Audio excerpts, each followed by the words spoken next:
इस मूवी को 2015 में रिलीज किया गया था। इसमें ये दिखाया जाता है कि कैसे मार्क कोर्टनी बॉटनिस्ट मार्स पर गए हुए अपने ही लोगों से एक तूफान की वजह से अलग हो जाता है और काफी अरसा तन्हा रहने के बावजूद वो आलू की फसल उगाते हैं और इसके बाद बहुत ही मुश्किलात का सामना करते हुए इसे वापस अर्थ पर ले जाया जाता है। अगर आपने ये मूवी पहले नहीं देखी तो आज इसको जरूर देखें। इस मूवी का आगाज नासा के कुछ एस्ट्रोनॉट से होता है।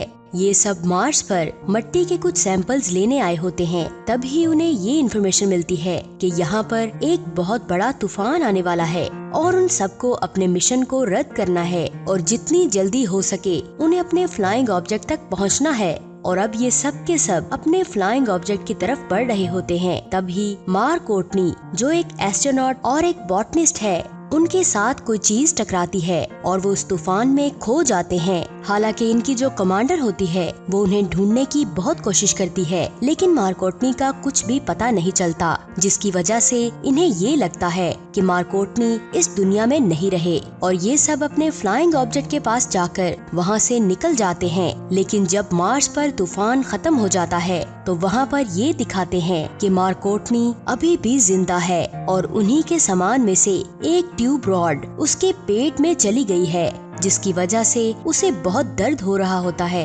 वो बहुत मुश्किलात का सामना करते हुए वहाँ से उठकर अपने कैंप में जाते हैं और वो अपनी बॉडी से उस रॉड को निकालते हैं। मार्क कोर्टनी यहाँ पर किसी से भी बात नहीं कर सकता क्योंकि कनेक्शन करने के जितने भी आलात थे वो सब के सब तबाह हो चुके हैं और मार्क अब यहाँ पर अकेला फंसा हुआ है और उसके साथियों को ये लगता है कि मार्क इस दुनिया में नहीं है।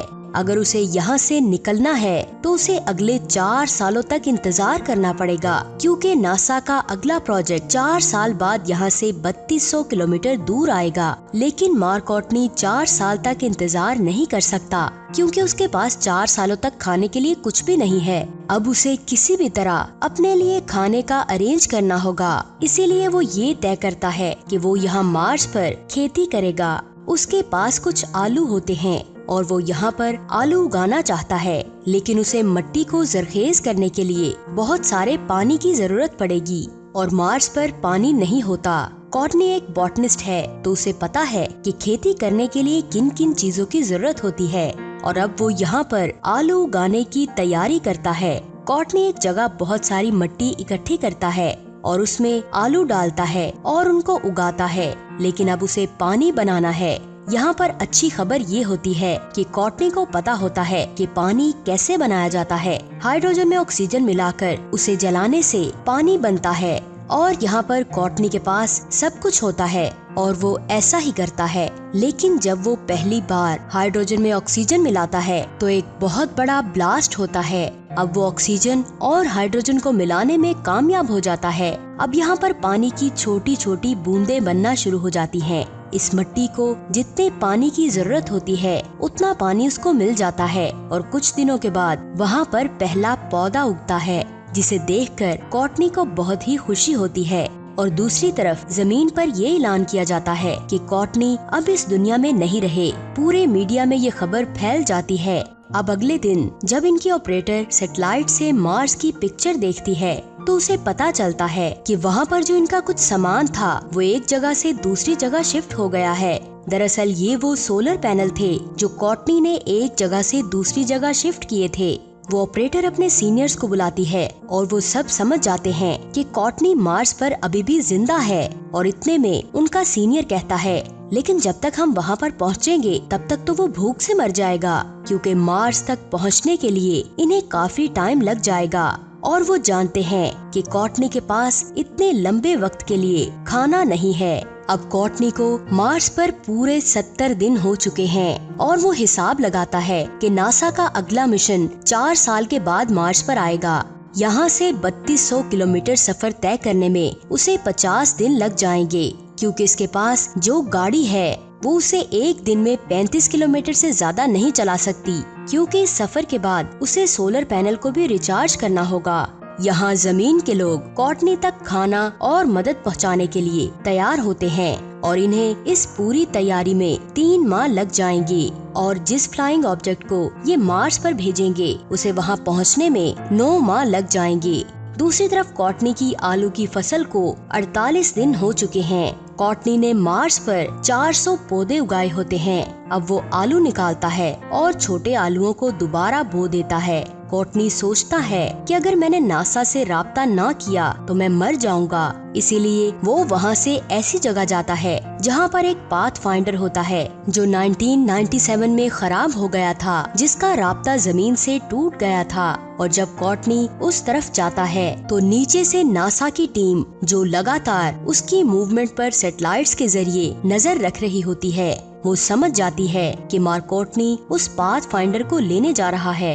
ये बहुत पुराना सिस्टम होता है और ये सिर्फ मार्स से फोटो क्लिक करके भेज सकता है। इसीलिए कॉटनी उस कैमरे के आगे 3 बोर्ड्स लगाता है और जो दरमियान वाला बोर्ड होता है उसमें लिखा होता है, क्या आपको मेरे सिग्नल मिल रहे हैं? और लेफ्ट वाले बोर्ड पर यस लिखा होता है और राइट वाले पे नो। और नासा नीचे से उस पाथ फाइंडर के कैमरा को यस की तरफ मूव करते हैं, जिसे देखकर कॉटनी समझ जाता है कि वो उसे देख रहे हैं। इसके बाद कॉटनी उनसे बात करने के लिए कोड्स का इस्तेमाल करता है और अब ये आपस में मैसेजेस के थ्रू बात करते हैं। और नासा की तरफ से उसे एक मैसेज भेजा जाता है कि तुम्हारे लिए खाना और जरूरी सामान भिजवा रहे हैं। कॉटनी को यहाँ पर ये भी पता चलता है कि अभी तक नासा ने उसके क्रू को ये नहीं बताया कि कॉटनी जिंदा है और जिस क्रू का ये मेंबर था वो अभी भी स्पेस में है और अर्थ की तरफ जा रहे हैं। इसके बाद नासा कॉटनी के क्रू को बता देती है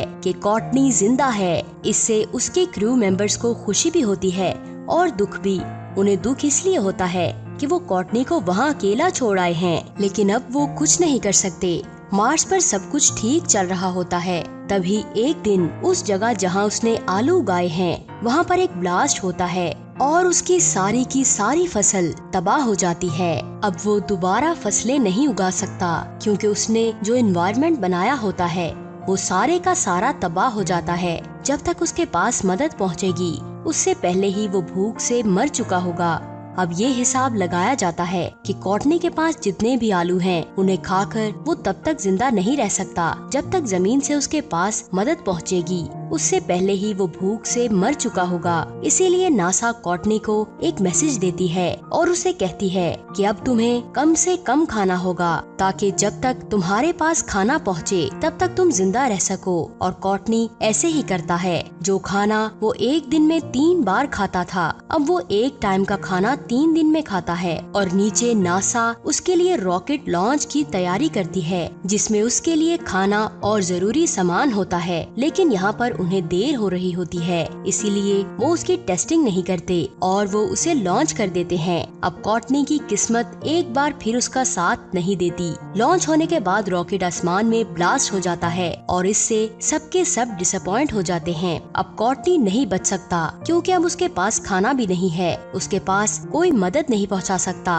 और जब कॉटनी को पता चलता है कि लॉन्च फेल हो गया है तो वो एक बार फिर टूट जाता है और वो नासा को एक मैसेज करता है कि मेरे माँ बाप तक ये मैसेज जरूर पहुँचाना। मैं हार नहीं मानता, लेकिन हमें हर एक अंजाम के लिए तैयार रहना चाहिए। आप उनसे कहना कि मेरा काम मुझे पसंद है और मैं इसमें माहिर भी हूँ और अगर मैं इसमें मर भी गया तो मेरी मौत के पीछे एक नेक मकसद होगा जो मुझसे ज्यादा अहम है। उनसे कहना कि मैं मुश्किलों से नहीं डरा, मैंने उनका सामना किया है। वहीं नासा अब पूरी तरह उम्मीद छोड़ चुका है। अब यहाँ चाइना नासा की मदद करने का फैसला करता है क्योंकि उनके पास स्पेस में जाने की पूरी तैयारी होती है। 28 दिनों में नासा दोबारा रॉकेट लॉन्च करने की तैयारी करता है। अब यहाँ पर एक एस्ट्रोडायनामिक जिसका नाम रिच होता है, रिच नासा की टीम को कॉटनी को बचाने का एक तरीका बताता है कि जिस स्पेसशिप में बाकी का क्रू अर्थ पर वापस आ रहा है, अगर वो अर्थ पर वापस ना आए और जब वो अर्थ के ऑर्बिट के पास होगा, हम यहाँ से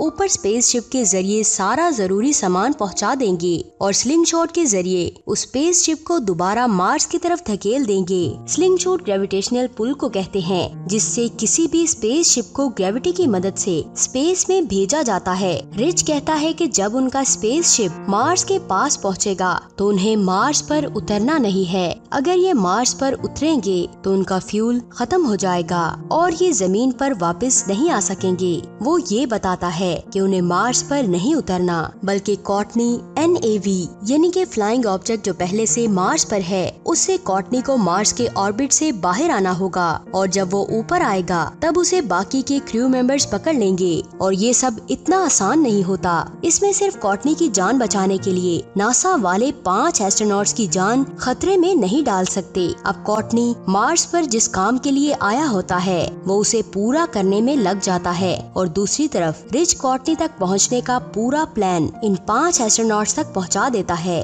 और ये पांचों नासा की परमिशन के बगैर ही कॉटनी को वापस लाने का फैसला करते हैं। और जब नासा देखता है कि उनकी फ्लाइंग ऑब्जेक्ट का रुख बदल रहा है तो वो समझ जाते हैं कि एस्ट्रोनॉट्स कॉटनी को लेने जा रहे हैं और नासा उन तक जरूरत का तमाम सामान पहुंचा देती है। इस काम में चाइना उसका साथ देता है। अब कॉटनी लंबे सफर के बाद उस जगह पहुंच जाता है जहां से वो मार्स से निकल सकता है, लेकिन ये इतना आसान नहीं होता क्योंकि इस फ्लाइंग ऑब्जेक्ट में वजन बहुत ज्यादा होता है। इसीलिए कॉटनी को उसके कुछ पार्ट्स निकालने पड़ते हैं क्योंकि अगर वजन कम न हुआ तो कॉटनी स्पेस तक पहुंच नहीं पाएगा। और जिस फ्लाइंग ऑब्जेक्ट से वो 5 एस्ट्रोनॉट्स आ रहे हैं, अगर वो मार्स पर उतरा तो उनका फ्यूल खत्म हो जाएगा और वो वापस अर्थ पर उतर ही नहीं पाएगा। इसलिए कॉटनी को अपने फ्लाइंग ऑब्जेक्ट से 5000 किलोमीटर सफर करना होगा और कॉटनी को अपने फ्लाइंग ऑब्जेक्ट से सारे सामान को बाहर फेंकना होगा। अब कॉटनी एक ऐसे फ्लाइंग ऑब्जेक्ट से स्पेस में जाएगा जिससे स्पेस तक पहुंचना बहुत मुश्किल है, लेकिन कॉटनी को ऐसा करना पड़ेगा।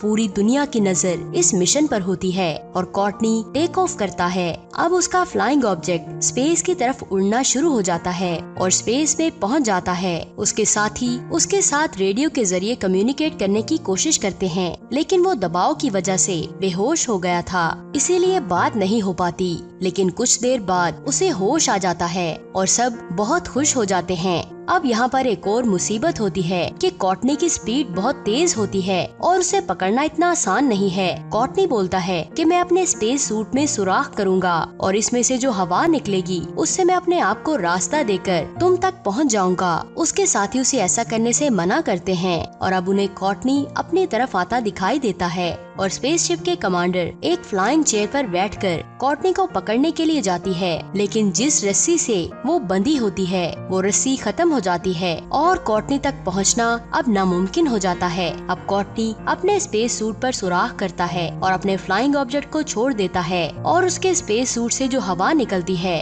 वो इससे अपने आप को रास्ता देता है और वो अपने कमांडर तक पहुंच जाता है जो उसे चेयर पर बैठकर लेने आया होता है। कॉटनी उस रस्सी को पकड़ लेता है और इस तरह ये कॉटनी को वापस उस स्पेसशिप में ले जाते हैं और कॉटनी की जान बच जाती है। और इतनी मुश्किलों का सामना करने के बाद जब कॉटनी अर्थ पर आता है तो वो एस्ट्रोनॉट्स का इंस्ट्रक्टर बन जाता है जो उन्हें ये सिखाता है कि दूसरी दुनिया में दूसरे प्लेनेट्स पर कैसे जिंदा रहा जा सकता है। और इसी के साथ ही ये कहानी खत्म हो जाती है। तो दोस्तों, आज की ये मूवी आपको कैसी लगी नीचे कमेंट्स करके जरूर बताएं और ऐसी मजीद मूवीज को देखने के लिए हमारे इस चैनल हॉलीवुड उर्दू को सब्सक्राइब करके बेल आइकन को प्रेस कर दें ताकि नई आने वाली हर वीडियो का नोटिफिकेशन आप तक पहुंचता रहे। खुदा हाफिज।